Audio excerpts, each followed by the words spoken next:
कान्हा, मेरा मुझे तो विश्वास ही नहीं हो रहा है कि ये सत्य है या स्वप्न।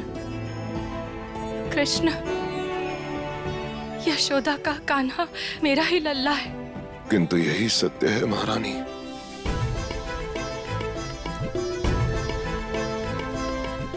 नारायण के जितने भी जन्म हुए इस धरती पर उन सब की माता आप ही हैं, और इसीलिए आज आपके पुत्र को आपके मातृत्व की आवश्यकता है। कृष्ण रूपी वामन को आज माता रूपी आदि शक्ति देवकी की आवश्यकता है, क्योंकि आज एक भयंकर असुर शक्ति ने वामन का अंत कर दिया है।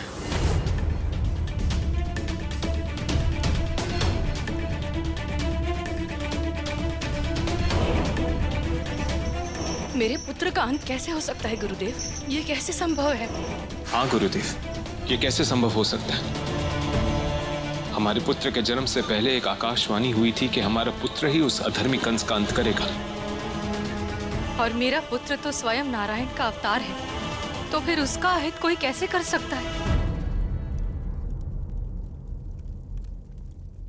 जन्म के साथ ही आपको अपने पुत्र से अलग होना पड़ा, और इस जन्म में नारायण के परम अवतार श्री कृष्ण को आपकी ममता, आपका प्रेम मिल ही नहीं पाया,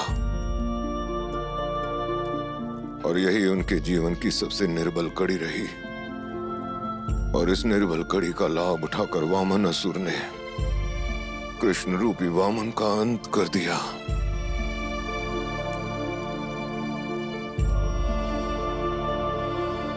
महारानी, अब आपका मातृत्व प्रेम ही आपके पुत्र को पुनः जीवित कर सकता है, और इसके लिए आप दोनों को मेरे साथ चलना होगा।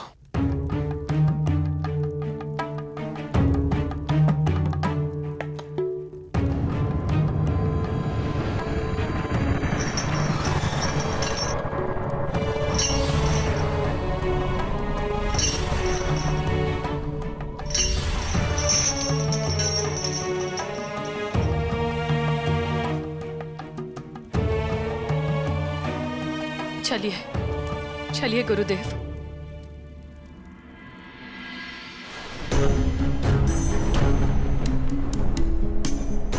कंस, कहां तक भाग कर जाओगे? अब तो मथुरा की सीमा भी समाप्त होने वाली है। यही तो मैं चाहता हूँ वामनासुर, कि तुझे मथुरा से दूर ले जाऊं और वहां तेरा कंस नाम सत्य कर दूं। आजा आजा वामनासुर।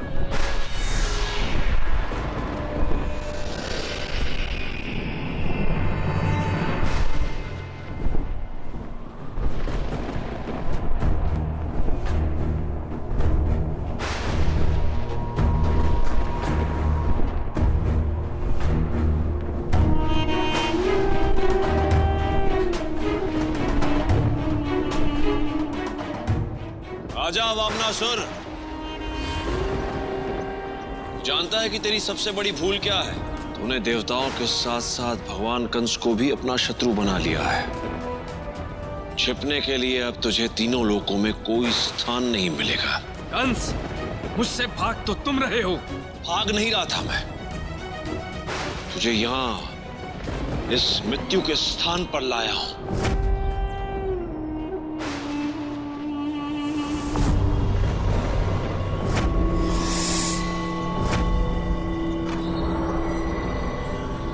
भगवान कंस तुझे अपनी शरण में लेते हैं वामनासुर।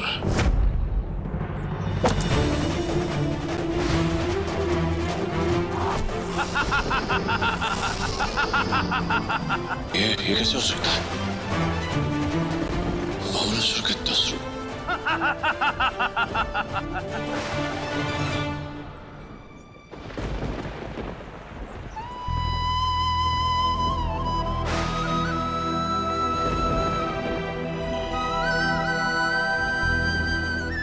लल्ला,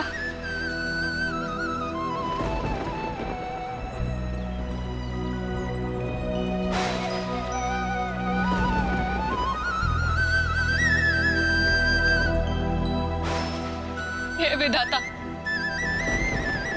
जिस अभागी माँ ने जन्म के समय अपने पुत्र का मुख तक नहीं देखा,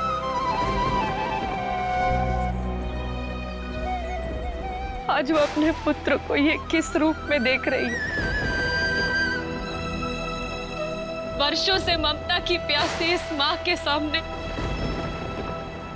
ये कैसी परीक्षा है प्रभु? यदि विधाता ने हमारे भाग्य में ऐसा दुख लिखा है तो हम क्या कर सकते? इस पीड़ा को सहने के अतिरिक्त हमारे पास और कोई बात नहीं देवकी। महाराज, जिस पुत्र के लिए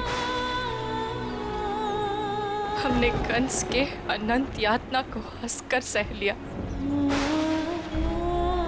जिस पुत्र के आने की हंसा में हमने जीवन की सारी आशाओं को छोड़ दिया, आज वो पुत्र हमारे सामने इस रूप में। ये कैसा भाग्य है महाराज, ये कैसा भाग्य है।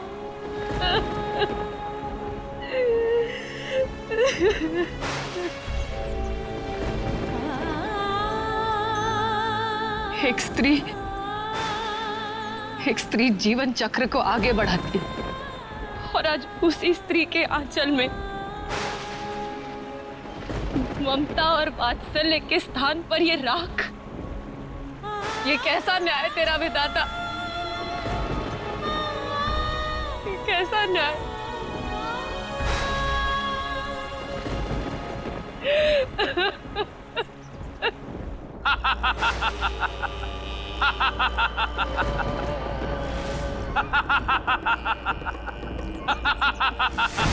कंस, कहने से कोई भगवान नहीं बन जाता। मैंने इस सृष्टि के भगवान विष्णु के अवतार का अंत किया है और अब तुम्हारा भी अंत कर बनूंगा इस सृष्टि का भगवान जिसकी केवल तुमने कल्पना की है।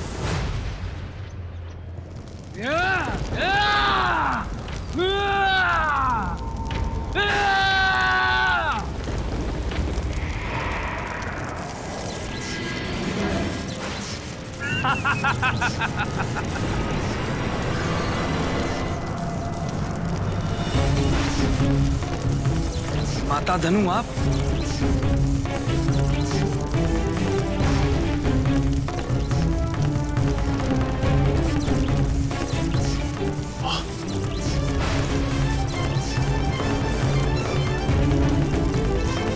गुरुदेव, अब मैं जीवित नहीं रह सकती। मेरे जीने का कारण था मेरा लल्ला। मैं मेरे लल्ला के बिना जीवित नहीं रह पाऊंगी। यदि मेरे जीवन का सबसे बड़ा आधार मेरा प्रेम, मेरे वात्सल्य का प्रतीक, अगर उसी का अंत हो जाए तो मैं कैसे जीवित रहूं?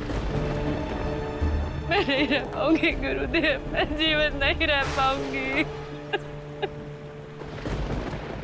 महारानी, मैं आपका दुख समझ सकता हूँ। संपूर्ण सृष्टि इस समय इसी प्रकार विलाप कर रही है, किंतु ये विलाप का समय नहीं है, अपितु एक स्त्री के मातृशक्ति को जागृत करने का समय है। उस अद्वितीय अद्भुत शक्ति को जागृत करने का समय है जिसका सामना इस संसार में कोई शक्ति नहीं कर सकती। महारानी, आपको अपने पुत्र को पुनः जन्म देना होगा। अपने मातृत्व प्रेम से वामन रूपी कान्हा को पुनर्जीवित करना होगा।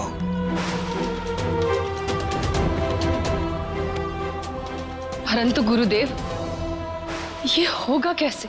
उसी प्रकार जिस प्रकार माता पार्वती ने भगवान श्री गणेश को निर्मित किया था, उसी प्रकार आज आपको इस वामन अवतार को पुनर्जीवित करना होगा।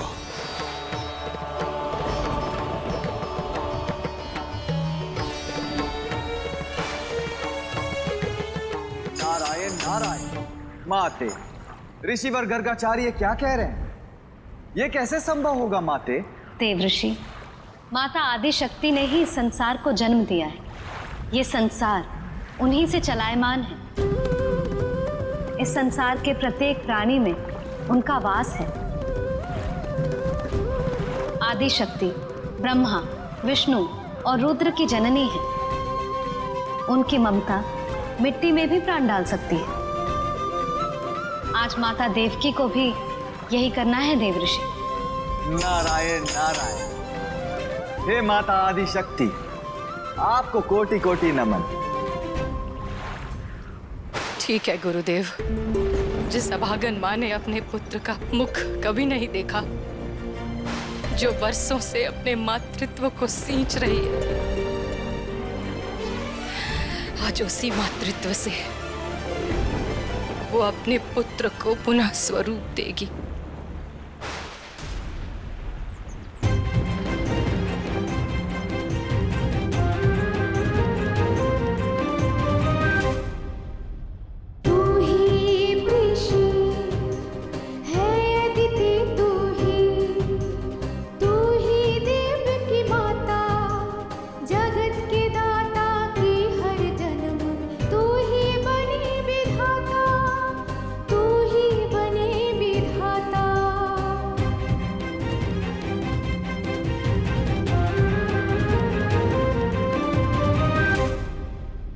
जग जननी का रूप तेरे और आदि शक्ति का वास है।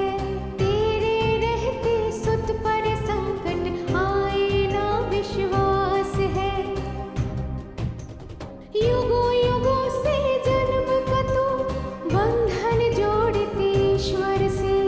पूजनीय बन जाती है परमावतार परमेश्वर से।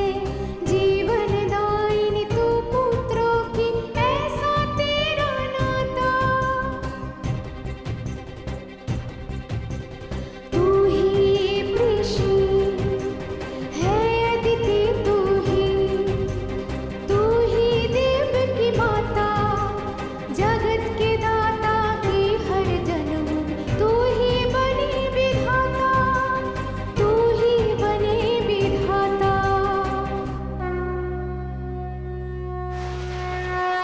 क्षत्रिदण्डे पुण्डरीकायतक्ष पायदेवो वामनो ब्रह्मचासये। वामनो बुद्धिदाता च द्रवयस्थो वामना स्मृता। वामनास्थरको बभ्यं वामनाया नमो नमः।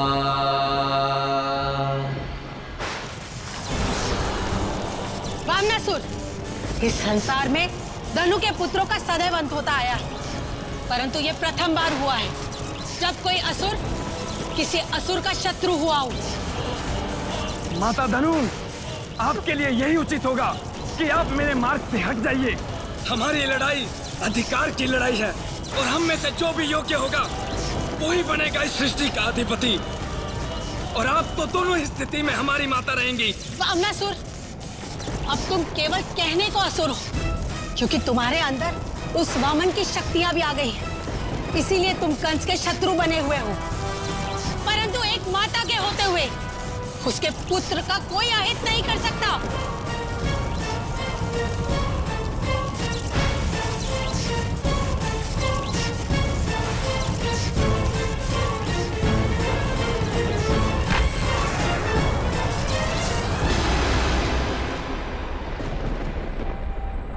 कहाँ गए ये दोनों? कंस, यदि तुम पताल में भी छुप जाओ तो वामनासुर तुम्हें नहीं छोड़ेगा। गुरुदेव, आप यहाँ क्या हुआ था गुरुदेव? प्रभु, समय नहीं है, आपको आगे का कार्य आरंभ करना है, क्योंकि आप अधिक समय तक इस वामन अवतार में नहीं रह सकते। मैं समझ गया गुरुदेव कि मुझे क्या करना है।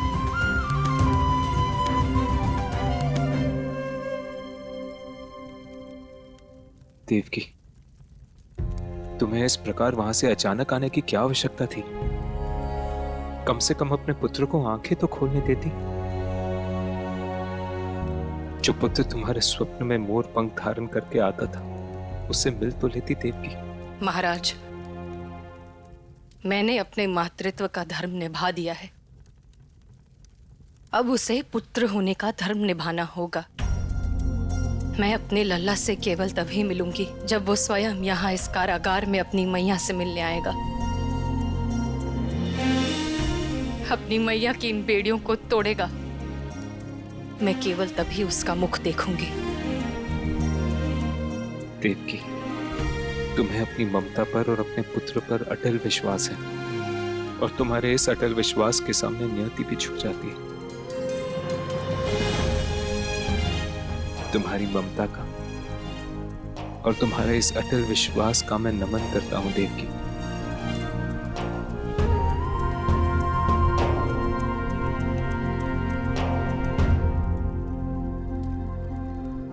भगवान कंस को उस वामनासुर से भयभीत होकर भाग। यदि संसार को इस बात का पता चल गया तो मेरी सारी मर्यादा मिट्टी में मिल जाएगी। पुत्र, माता दनु के होते तुम्हें कुछ नहीं होगा। उस वामनासुर को अस्तित्व में लाने की योजना आपकी थी मां। अब इस अनर्थ को आपको ही रोकना होगा। यह अनर्थ अब नहीं रुकने वाला है कंस, क्योंकि जब इस संसार में कोई धारा के विपरीत बहने का प्रयास करता है तब ऐसे ही अनर्थ घटते हैं। ये भूल तुम्हारी ही है कंस। वामनासुर को एक बीते हुए समय को तुमने जीवित किया। ये तो उस वामन अवतार का स्वर है।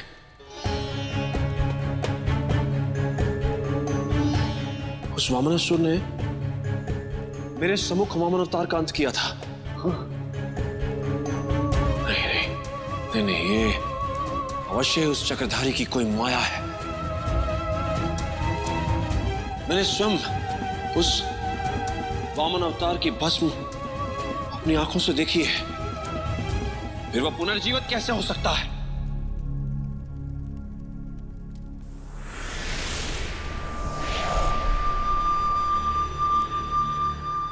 कंस, अरे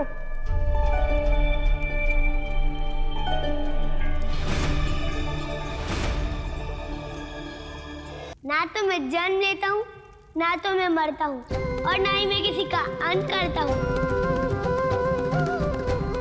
जैसे तुम मेरा शरीर मान रहे हो, वो तुम्हारी भावना मात्र है।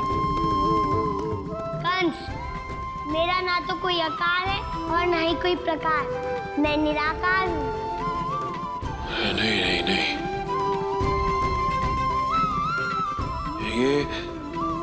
ये तेरा कोई छल है विष्णु के अवतार। छल ही तेरा शस्त्र है। यदा यदा हि धर्मस्य ग्लानिर्भवति भारत अभ्युत्थानम् अधर्मस्य तदात्मानं सृजाम्यहम् परित्राणाय साधूनां विनाशाय च तिष्ठिताम् धर्म संस्थापनार्थाय संभवामि युगे युगे। अर्थात जब जब इस संसार में धर्म की हानि और अधर्म का उत्थान होता है तब तब मैं इस संसार में अपने विभिन्न अवतार लेता हूँ। मत्स्य, कायकूर्म, वराह, नरसिंह, वामन, परशुराम, राम और परम अवतार श्री कृष्ण, ये सब मेरे ही तो अवतार हैं। तुम इन्हें पराजित करने का स्वप्न छोड़ दो कंस। मैंने पहले भी कहा था कि मैं शस्त्र नहीं अपितु शास्त्र उठाता हूँ, किंतु तुम नहीं माने। तुमने वामनासुर को जागृत कर दिया, जिसका इस पूरे प्रकरण से कोई संबंध नहीं था। अब वो तुम्हें भस्म करके ही छोड़ेगा कंस, जिससे केवल मैं ही रोक सकता हूँ।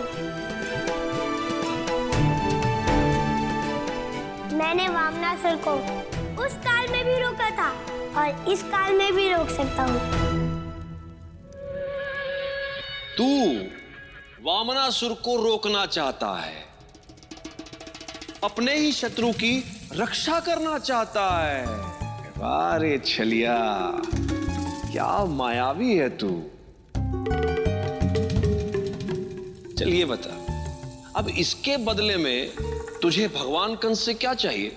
वही जो तुम्हारा नहीं है कंस, जिसे तुम वामन लोक से छल पूर्वक यहाँ ले आए हो। मेरी वामन शक्ति मुझे लौटा दो कंस। वामन शक्ति चाहिए तुझे? वाह रे विष्णु के अवतार, वामन अवतार। वो वामन शक्ति विष्णु के अंत का आधार है, उसे मैं तुझे दे दूं? तेरी माया में उलझने वाला नहीं हूं मैं। अब उस वामन शक्ति का प्रयोग उस चक्रधारी के अंत के लिए करूंगा।